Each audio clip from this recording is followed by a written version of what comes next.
welcome back to our podcast. Today we're going to go over some interesting transition metals. I'm doing molybdenum, and I just think it's really interesting because it's just a really cool metal. So the root word is molybdos, which means lead-like, because at first it wasn't found as a pure metal and they thought it was a lead compound because it looks like lead or graphite. But in 1778, a Swedish pharmacist, whose name was Carl Scheele, asked for samples of a compound of it, and everyone thought it was a lead-like material, so it wasn't very interesting. But when he announced that it was in fact a new material combined with sulfur, people started trying to get the actual original material out of it. He himself only got as far as molybdenum trioxide, but his friend got pure molybdenum in 1782. And what I kind of think is really interesting about it is its melting point is 4,753 degrees Fahrenheit, or 2,623 degrees Celsius, which is really high. And it's used for a lot of things, just like things that need to be in high temperatures, like it's used in engines because you need something heat resistant to go in engines so it doesn't die. But it's usually not used by itself. It's usually used with alloys, so they blend it with something so that it has the heat-resistant property, but it's not a very common metal, so they don't want to use it by itself.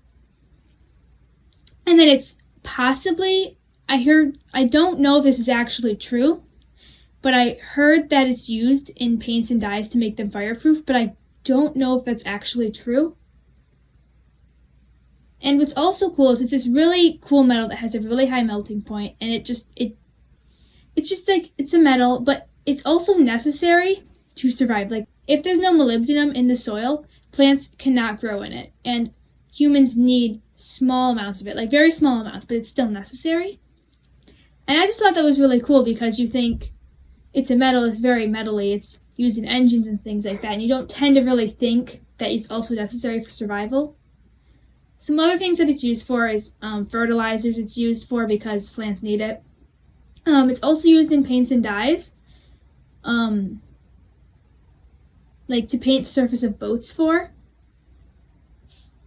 It's used in some lubricants actually for things like engines because it won't melt and it'll stay the same way, but it's actually used as a lubricant. It's like 35% of molybdenum is actually used for alloys, so it's very commonly mixed with things to make new metals because it's found in very small amounts, and it's just easier if you mix it with something to use it. And it's also very stiff, and it's very hard to, it's not malleable, it's very hard to change into things. So by making an alloy out of it, it's now still heat resistant, maybe not as heat resistant, but you really shouldn't need it to be that heat resistant. It should need to be like, because engines aren't going to get to 4,000 degrees, but they're not going to get to 2,000 degrees either. So you need some heat resistance, but you don't need that much. So you can still mix it with things, and now you'll get more malleability, and it will still be heat resistant to the point that you need it to be. But it is a metallic bond, but it's not as malleable as your other metals. Okay then, moving on, right next to molybdenum. I said that correctly, didn't Yeah. I think I did. I never know how to say that one. Now you do. Element 43, Technetium. So this one is really interesting to me because it's just kind of this randomly placed radioactive transition metal. And upon looking at the periodic table, if you look at it and you see that it's radioactive, it makes literally no sense because it's surrounded by stable elements, and radioactive elements really start at around 84, with the exception of one that's a lanthanide, but I can't remember which one that is. And every element after 84 is like radioactive, and element 43 is like halfway up the periodic table from that. So it makes like no sense at all. So first, just some common regular information about technetium. Its atomic weight is 98 grams per mole. It is 11 times denser than water, and water density is kind of determined relative to water. So like I think it's gram per cubic centimeter is like the density of water. I think it's that. Yeah, and I forget if that's the correct unit, but I think that's it. And its density is about 11.5. It has a half-life of 4.12 million years. We said it's radioactive, so that's how long it takes for half of it to decay. And it was discovered in 1937 in Italy. So it really kind of puzzled chemists and scientists for the longest time as to why there was this gap where element 43 should be, because it was discovered in 1937, and by 1937 they had found elements all the way up to 92 uranium, and there was just this, for the longest time, this just 33 was just missing. So when they finally found it in Italy, they realized, oh, it's radioactive, and that's why. So any potential technetium that would have been in the Earth's surface or in the Earth's crust when Earth formed would have decayed into something else by the time they could have the materials and technology to identify the element. And it's only found synthetically. It doesn't really occur naturally in the world, with the exception of like in stars where they're fusing a bunch of elements together. You might be able to find signs of it in their spectra, but you're not going to find that like common applications is just, oh, you can identify the compounds in the star. And because it's radioactive, kind of the primary uses for it would be in nuclear medicine, which is kind of just this broad term of using radioactive elements and their radioactive properties for various medical uses, like imaging, think like x-rays, but technetium emits gamma rays instead of x-rays, so it's more of gamma ray imaging of the body. You can determine if bodily functions are working. You can identify different cancers and tumors and such, and others stuff as well. But that in general, medical things. But the really big question about technetium is, why the heck is it radioactive? It doesn't make any sense. It really doesn't.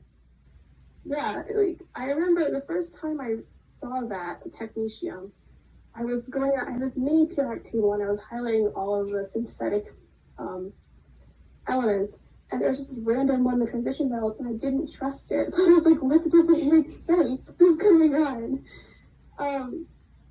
So to understand this, it has to do with the proton to neutron ratio within nuclei. So smaller elements can have like a 1-to-1 ratio of a 1 proton for 1 neutron. They kind of pair together and they kind of buffer out the positive charges of the protons in the nucleus so they don't repel each other.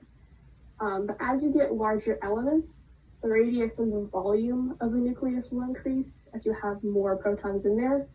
So you're going to then need even more neutrons to buffer the positive charges, which requires more space.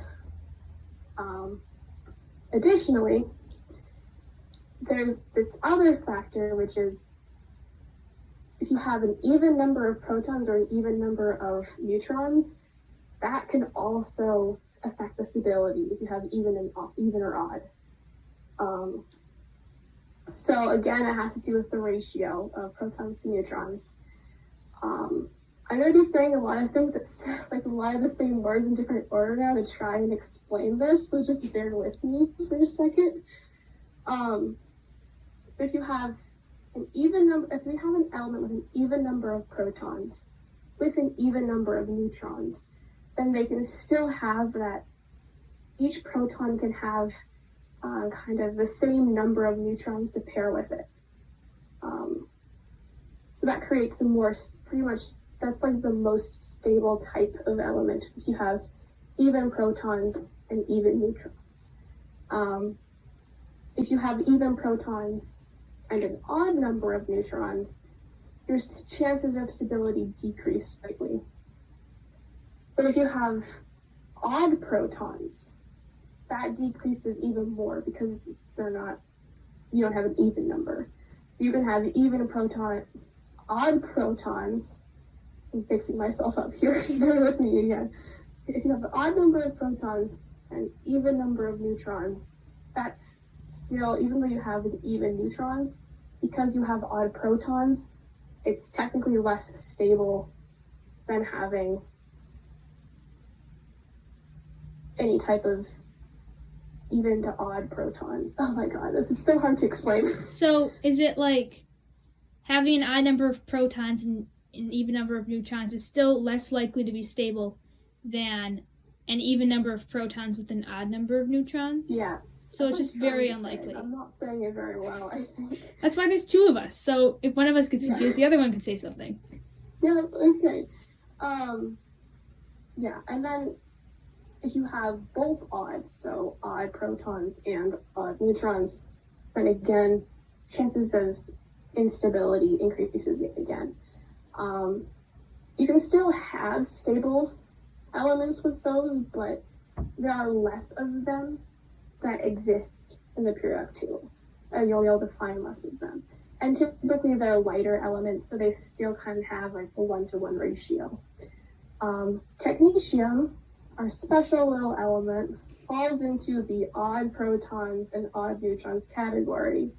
So it has 43 protons and 55 neutrons. Again, why it's radioactive. And also going back to like the ratio, since the number of protons it has and the number of neutrons it has, yes, they are both odd, which again affects the instability. But there's also not really a way that they can align themselves or cause a stable structure where you have enough neutrons to kind of buffer out those positive charges, which is why it's radioactive. Thank you for listening to our podcast, and join us next week where we'll be talking about some interesting metalloids or semimetals, depending on what you want to call them.